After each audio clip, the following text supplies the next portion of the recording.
Flight Dreams, a Mark Manning mystery, Book 1. Author, Michael Kraft. Publisher, Open Road Integrated Media, New York. Narrator, Eric Ost. It's Christmas, Neil announces in a tone suggesting they had both forgotten about it. I planned a holiday meal. There's a beautiful rack of lamb in the fridge.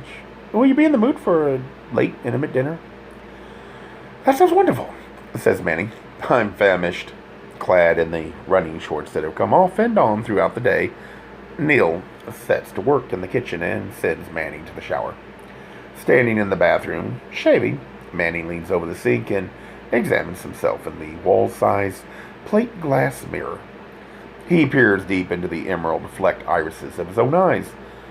They have not changed. He sees nothing unusual within. His face, his entire body, looks the same. The experiences of the day have not marked or scarred him. The labels he has feared have in no way branded him. He can detect neither a superficial nor a fundamental difference. Except his happiness, the penetrating ease and warmth, defy analysis. He tells himself that these feelings might be logically explained, dismissed as the expected consequence of his escape from winter, or as the afterglow of his sated libido. But he knows that the reason for his contentment are far more profound. Someone has quietly slipped into his life, changed his life in ways he could never have predicted, taught him pleasures he never knew existed, exposing the sheer innate rightness of desires he will never again neglect. He proclaims himself a lucky man as he rinses his razor, turns on the shower, and ducks under the steamy spray. After dressing with inordinate self-scrutiny, khakis, of course, cashmere sweater, sleeves shoved to the elbow, penny loafers, sweat socks. He pops into the living room to present himself for Neil's approval. Neil is gone, but his whereabouts are revealed by the hiss of spraying water from the other bedroom wing. The smell of roasting lamb fills the air, fueling Manning's hunger. He helps himself to a carrot from the veggie tray. Neil is set out, then wanders the room, examining it in detail, impressed more than ever by its restrained design, the choice of furnishings, and, of course, the Bidemere console. His eye travels to the dining table. Its two elegant settings, a bottle of Bordeaux. He approaches the table to determine the wine's vintage, then notices a folded place card centered on one of the plates. Intrigued, he picks up the card and reads its message, written in Neil's distinctive hand. Dear Mark, I owe you one Christmas gift. FedEx next week? Promise. Neil's voice says, Didn't take you long to zero in on that. He laughs while watching from the bedroom doorway, then crosses to the table to hug Manning's waist. What's this about? Asks Manning, holding the card. You shouldn't buy me things. Tut, says Neil, tapping a finger on Manning's lips. You'll understand soon enough. Now, he checks his watch, changing topics. We're just in time. Dinner's going to take a while, but there's something I want you to see. Manning quips. I thought I'd seen it all today. On television, wise guy. It's a church service you don't get in Chicago. I checked when I was there. Church? Says Manning. I'd have guessed you weren't into that. Of course I'm not. But this'll be a hoot. Brother Bert, the crackpot evangelist I told you about, is doing a Christmas special on cable tonight. So get comfortable and enjoy. He ushers Manning to a sofa at the far end of the room, rolls a television out from its hiding place, and switches it on. The set bursts to life with flashing pictures and the frenetic garble of messages between programs. Then the screen goes black and all is quiet. Faintly, the voice of a choir emerges from the void, accompanied by a piano. The darkness of the screen gives way to a hazy, focused sparkles of light, reflected from a revolving, mirrored ball. Ornate Bible-style text appears superimposed over the disco ball, announcing the holy altar of mystic faith. "What the hell is this?" Manning asked. "It's the Miss Viola show. Keep watching." Two cameras pan back and forth across a small choir, crossfading to give the illusion that the group is 10 times its actual size. They wear gold satin robes and sing a homily, though rousing, hymn about the holy law. Verse plods to verse, but at last the final cadence of triumphal chords is banged out on a gleaming white baby grand, an instrument that would appear more at home in a cocktail lounge. "That's pretty bad," Manning says flatly, objectively. "Just wait," says Neil through a grin. The screen fills with the chubby, smiling face of a man who carries a white microphone, sporting a gaudy ring on his plump pinky. 50-something, maybe 60. His age is made iffy by heavy makeup and the blue gleam of dyed black hair. He wears a white suit with red contrasting stitching on its double-wide lapels. His brow sweats dramatically as he flourishes his free arm and blusters in an evangelical drawl about the holy altar of mystic faith.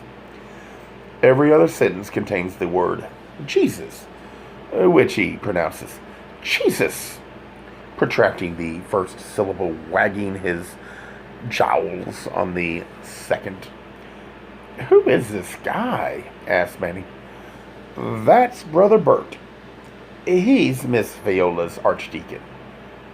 "You mean a sidekick?" "Sort of. I've heard he's actually the brains behind the whole business, if you can believe it." While Brother Bert harangues his audience with scriptural citations instructing the chosen people to build a holy altar, the cameras entice the viewers with glimpses of the edifice itself. "Have you ever seen anything so tacky?" Neil comments. "It looks like it was slapped together by the prom committee. Disco balls flash and whirl at random heights before the holy altar. Niches enshrine life-size papier-mâché angels, spray-painted gold, some brandishing foil-covered swords, with the jerky, repetitive movements of a department store. Christmas display. At the center of the altar sits an enormous open Bible, far too big, too perfect to be real. Behind the Bible loom two arched tablets, clearly of spackled cardboard, engraved with Roman numerals to represent the 10 Commandments. Smoke machines puff dry ice around the base of the altar so that it appears to drift on a cloud. "Wouldn't you love to get a look behind that thing?" Neil asked with a mischievous chortle. "I could just see it all, braced up like a movie set, barely able to support its own weight. Held together with staples and tape. Imagine all the motors, the tangle of cords, the big ugly tubes running to the cloud machines. God, I'd love to get back there and cross a few wires."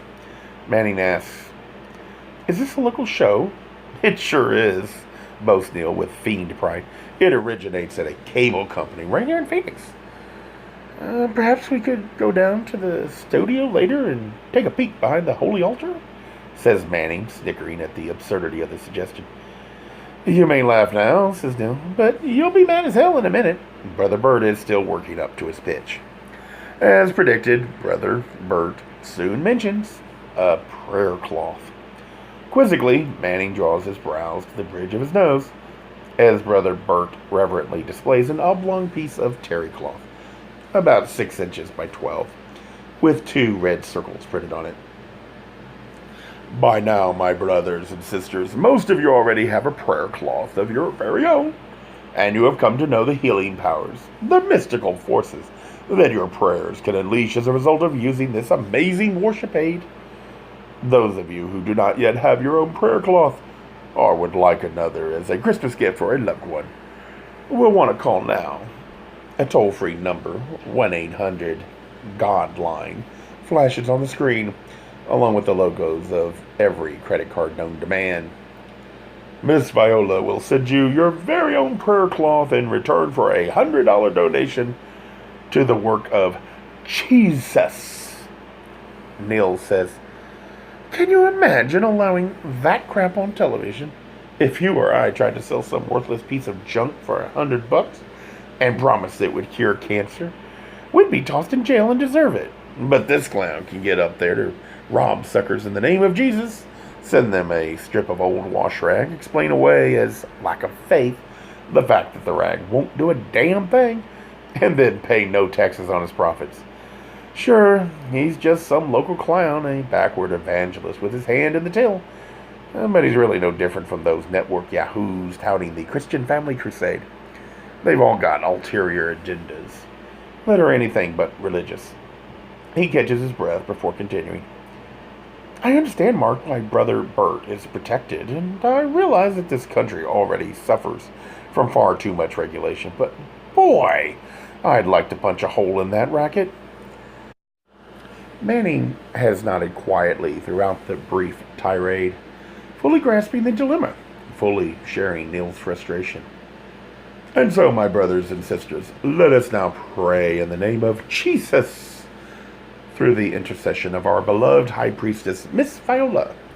Let us now kneel upon our prayer cloths, with one knee placed firmly on each of the red circles, red from the blood of the Lamb, that we too might be cleansed, washed pure in the sacrificial blood. The choir strikes up a chant of mystical-sounding nonsense, syllables as Brother Bert turns his back to the camera and approaches the holy altar. He walks with a severe limp, dragging his right foot behind his left. Thump, slide, thump, slide. He lets his prayer cloth drift to the floor, then with difficulty drops to his knees upon it. Whiffs of clouds spurt up at his sides to accommodate the intrusive mass of his body. With head bowed and arms raised, with the choir still murmuring, he prays loudly, blabbering about love and thy holy law, railing against secularists and sodomites, with repeated references to the serpent. Neil says, he used to include a bit of snake handling in his act, honest, but the authorities put an end to it. The choir stops, still kneeling. Brother Bert looks over his shoulder at the camera and smiles through the sweat of his religious experience. And now, he announces in the tone of a carnival barker, the supreme high priestess of the holy altar of mystic faith, Miss Viola. He shoots one arm toward the heavens, and the camera follows to focus on a large crescent moon being winched down from the heights of the studio among the disco balls. The moon is ridden by Miss Viola, a svelte, ageless woman with vivid orange-red hair, wearing a fur muff of the same color on one arm. A blue mantle flutters from the collar of her long white gown. Smiling for the camera, she clutches the descending moon with a cautious, uncertain grip. The moon jitters ominously as it lowers, its wires glistening with light reflected from the disco balls. The piano thunders majestically as the moon at last touches the floor with a jolt. Miss Viola becomes visibly more relaxed. She steps off the edge of the moon, her feet disappearing in the cloud of carbon dioxide. With one hand, she holds the little fur, and with the other, she dismisses the moon, which soars back to its celestial home with squeaking of cranks and pulleys. This is the part of the program Neil always enjoys most. Tears fill his eyes as he laughs, so gustily that he can barely sit up, gasping for each new breath. Manning also finds it funny, but his laughter is restrained by the incredulity that holds his mouth open in a wondering gape. The camera zooms inward from Miss Viola's full figure to a tight shot of her face. Her eyes twinkle as she opens her mouth and speaks. I am the light of mystic faith. The choir wails, woo, woo, while the piano tinkles impressionistically at the upper end of its keyboard. Miss Viola preaches soothing bromides to her followers, extolling the merits of the prayer cloth and joining them to send her $100 for Jesus. As she patters on, the choir continues to warble in the background. The joke is wearing thin, and Manning is now bored with it. Even Neil's laughter has subsided, and something has apparently gone wrong with the program's sound. As Miss Viola speaks, her words are garbled by loud scraping noises. A second noise begins to overpower the first, a droning sound resembling the putter of an engine. Neil and Manning exchange an annoyed expression that says, "Time to turn it off." But as Neil reaches forward and is about to touch the button, the camera zooms back from Miss Viola, revealing the source of the noise. The fur that Miss Viola holds in her arms is not a muff. It is a live animal. A small, orange-red cat, purring loudly, pawing the microphone hanging from Miss Viola's neck. The camera zooms in tight. It is an Abyssinian cat of exceptional beauty. "Huh?" gasps Manning, nearly choking. Neil tells him, she's never had that Abby on the show before. Look at that cat. What a magnificent little animal. Far more beautiful than any we saw at the show in Chicago." Manning readily agrees, nodding his head while keeping his eyes riveted to the screen. "Neil," he asks, "in the letter you sent me, you said that you went to a cat show here in Phoenix and saw some fine Abbeys. Were they of the quality of this kitten?" "Yes." Manning turns to face Neil squarely and tells him, "I've got to talk to that woman. The program must be live, otherwise they'd have cut out the business with the cat. Can you drive me over to the station?" "Sure," says Neil. "Just give me a few minutes to put her dinner on hold. There's plenty of time to catch her. The program lasts another half hour." In the car, between bites of another carrot, Manning tells Neil, "I hope this little outing doesn't ruin your meal. The lamb will be on the dry side, but I'm sure you'll make it up to me." Manning reaches across the back of the seat to squeeze the scruff of Neil's neck, winding a lock of Neil's hair around his middle finger. Aroused by the contact, Manning leans over to kiss Neil's ear, inserting his tongue. "Down, boy," Neil cautions him. "We're here." The cable company sits near the edge of town in an anonymous building, probably a converted supermarket with sections of its parking lot fenced off for satellite dishes, all staring blindly at the night sky. The front office is dark, so Neil drives around back, where a few cars are parked near a well-lit metal door bearing a sign. "Authorized entry only," Manning muses. "We'll soon find out if a Chicago Police Department press pass has any clout in Phoenix." Neil parks the car and asks, "Want me to wait out here?" "Please." Closing the door behind him, he adds, not entirely in jest, "And keep the engine running?" "Mark," Neil calls after him through the window, "if you find yourself behind the holy altar, don't forget to cross a few wires." Manning gives Neil a thumbs up, checks his own pockets for pen and notebook, then presses the button of an industrial-sized doorbell bolted to the cement block wall. A tin-badge security guard opens the door a few inches. He's paunchy and genial, hardly intimidating, but he does wear a holster. "Yeah, buddy." "Good evening," says Manning. I wonder if you could tell me if Miss Viola's program has ended yet? I'd like to talk to her." "Yeah, they wrapped it up a few minutes ago." "You don't want a prayer cloth, do you?" The guard laughs. "Some other outfit handles those." No prayer cloth." Manning flashes his press pass. "I'd just like to speak to Miss Viola." The guard examines Manning's credentials, impressed. "Sure, buddy. Hold on a minute." The door thumps closed. Manning turns to look back at Neil, whose expression asks, "What's up?" Manning shrugs his shoulder. He's so hungry that he feels weak, so he lights a cigarette, hoping it will slack his appetite. While inhaling the first drag, he notices Neil still watching him and wonders if he disapproves. Neil doesn't smoke. They've never discussed it. Does Neil consider it a filthy, damning character flaw? Manning quickly drops the cigarette onto the asphalt as he snuffs it out with his toe. The door swings open. "Yes, sir. What can I do for you?" It is Brother Bird himself, waving Manning in, but just over the threshold. "My name is Manning."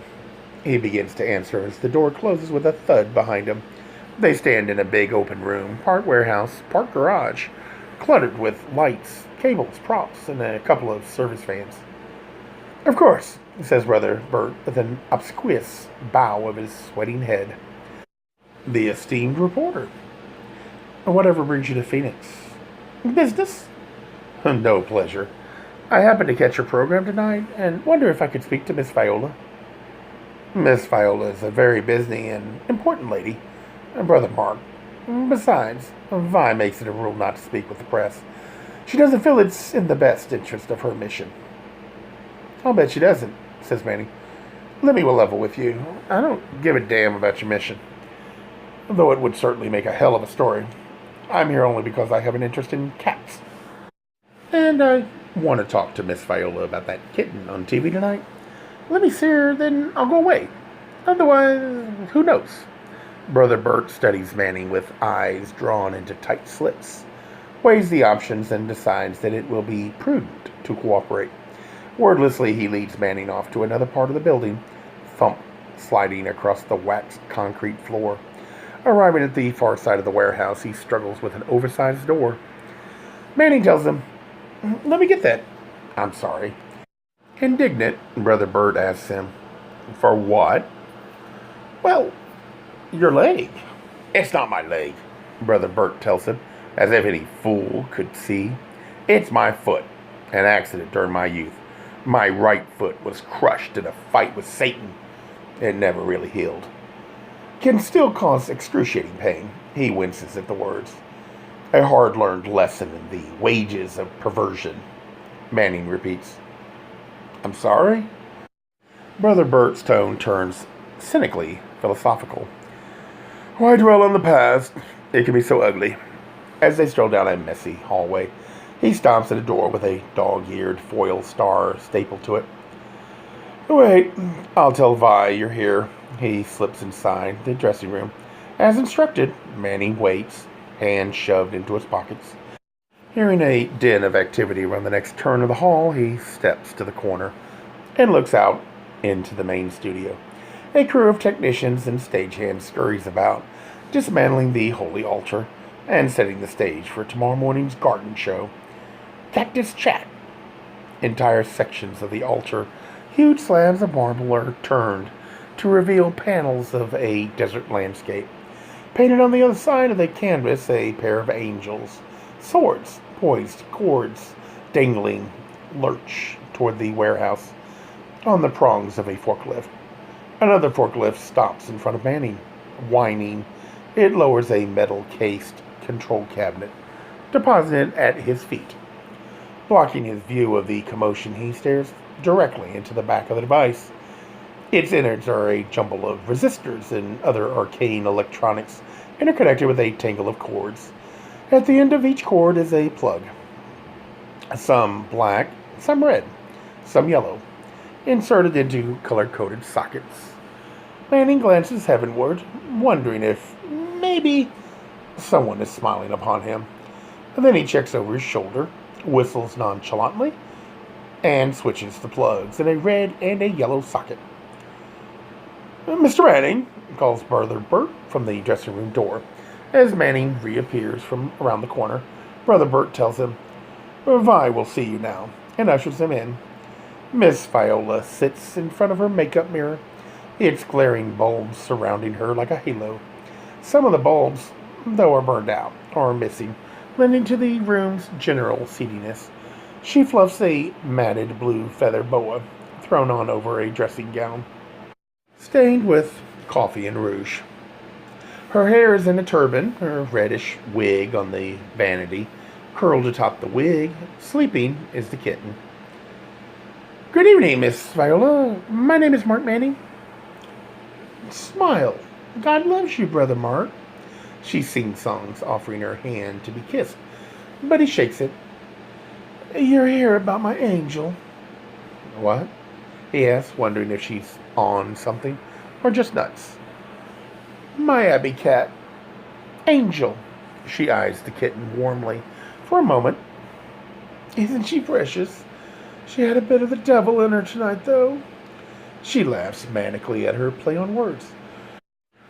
"Probably just a phase. Nothing that can't be exorcised, I'm sure," says Manning, deliberately ingratiating himself. How clever, Mark, she twitters. I must remember that. Manning steps forward to stroke the forehead of the kitten who barely stirs. I've become an unabashed cat fancier myself in recent months. You've got a spectacular obsidian here. When did you get Angel? Brother Bert's pupils shift beneath his eyelids, following the dialogue with reptilian precision. Miss Viola tells Manning, Oh, just this week. I'd been looking for a special pet for a long time, hoping to find a little friend that would match the rather extraordinary color of my hair. She primps, stuffing a telltale lock of gray back into a turban, unaware that the cat, purring at Manning's touch, is kneading its little claws in her wig. Then I saw a picture of an obsidian, and I knew I had to have one, but they're so terribly difficult to find. Yes, I know, Miss Viola. I've been looking for just such a pet myself. Could you tell me where you got Angel? Brother Bert clears his throat, and Miss Viola glances at him before answering. I'm so sorry. I'd like to help you, and I know this must sound terribly odd, but I've taken a solemn oath not to identify Angel's breeder. I wouldn't think of asking you to break your promise, Miss Viola, but perhaps you could tell me just this much. Did Angel come from a town near Assumption? Miss Viola pauses. And then with a happy, relieved voice, she says, I suppose I can tell you that much, Mark, especially since you already know. Yes, Angel came from Assumption. Brother Bert's eyes widen with disbelief. Manning's heart pounds in his ears, but his voice does not betray the importance he attaches to his next question. This may sound stupid of me, Miss Viola, but where is Assumption? The woman again burst into her maniacal laugh. Oh, Mark, she says as if slapping her knee. You are a wit. Where is Assumption indeed? I'm sorry, Miss Viola. I don't understand the joke. Her laughter breaks off. Really?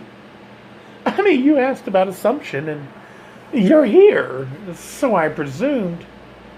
Mark, you're practically in Assumption. It's out beyond the other side of town, about an hour off the interstate. Catching his breath, Manning thanks her, nods to Brother Bert, who says nothing, and quickly leaves the room, closing the door behind him. In the hall, he pauses to collect his thoughts, jot a few notes. Not a half-minute later, his concentration is broken by Brother Bert's voice screaming inside the dressing room. Stupid cunt! I told you not to tell him a fucking thing! Gay Mysteries audiobooks. I think it is easy to hate a label, but a face humanizes the word.